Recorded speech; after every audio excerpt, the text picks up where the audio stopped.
If John the Baptist rose from the dead and lived in our world waiting for Jesus to come again, it must be a miracle. If this miracle is true, it at least proves that Jesus is true, resurrection is real, the Gospels are true.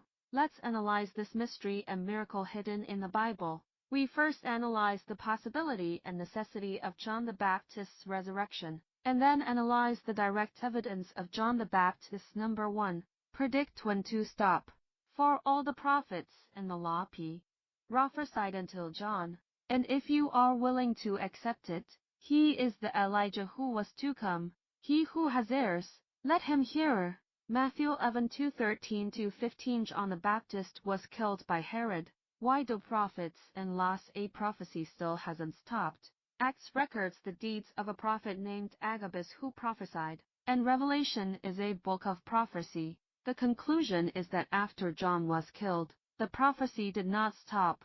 John may still be alive, otherwise it is contradiction. 2.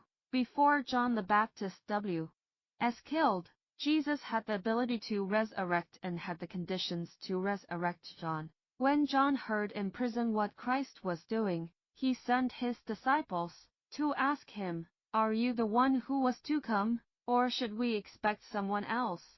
Jesus replied, "Go back and report to John what you hear and see.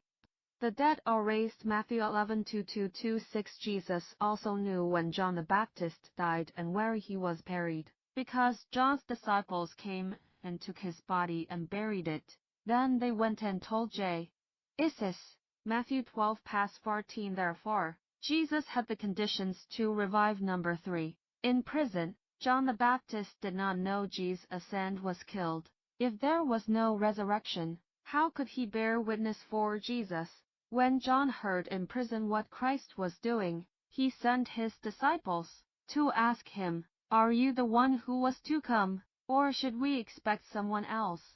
1 Matthew 2:1. The conclusion was that John was uncertain about the identity of Jesus before he was killed, and he could not testify for Jesus. But we read the testimony of John the Baptist in the Gospels. Why? How to explain this contradiction? For in the first 3 Gospels, John did not testify for Jesus. If you look closely at the Gospel of Matthew, Mark, and Luke, you will find that John did not testify for Jesus. John just said that a person is greater than him and he is not worthy to carry shoes for this person, but he did not say who this person is, let alone clearly indicate that it is Jesus. The witness must be clearly pointed to the person to be witnessed, which is not found in the first 3 Gospels. The mysteries are hidden in the Gospel of number 5. Mistakes in the Gospel of John. There is an ingenious mistake in the Gospel of John. Jesus entering the holy city and cleaning the temple occur continuously, and occur in the later stage of Jesus' life, after John was killed. The first 3 Gospels all describe this. The cleansing the temple in the Gospel of John is in chapter 2, while the glory into the holy city is written in chapter 12. In chapter 3, after Jesus cleansed the temple, John was still baptizing. This chapter arrangement implies that John is still baptizing and testifying for Jesus in the 3rd chapter after cleansing the temple and before glory into the holy city, which shows that John the Baptist was involved in Jesus' later activities. So what does this mean? This shows that the Gospels once again suggest that John the Baptist is resurrected. Based on the above analysis, we believe that first, Jesus has the possibility of resurrecting John the Baptist. He has the ability of resurrection and knows where John the Baptist is buried.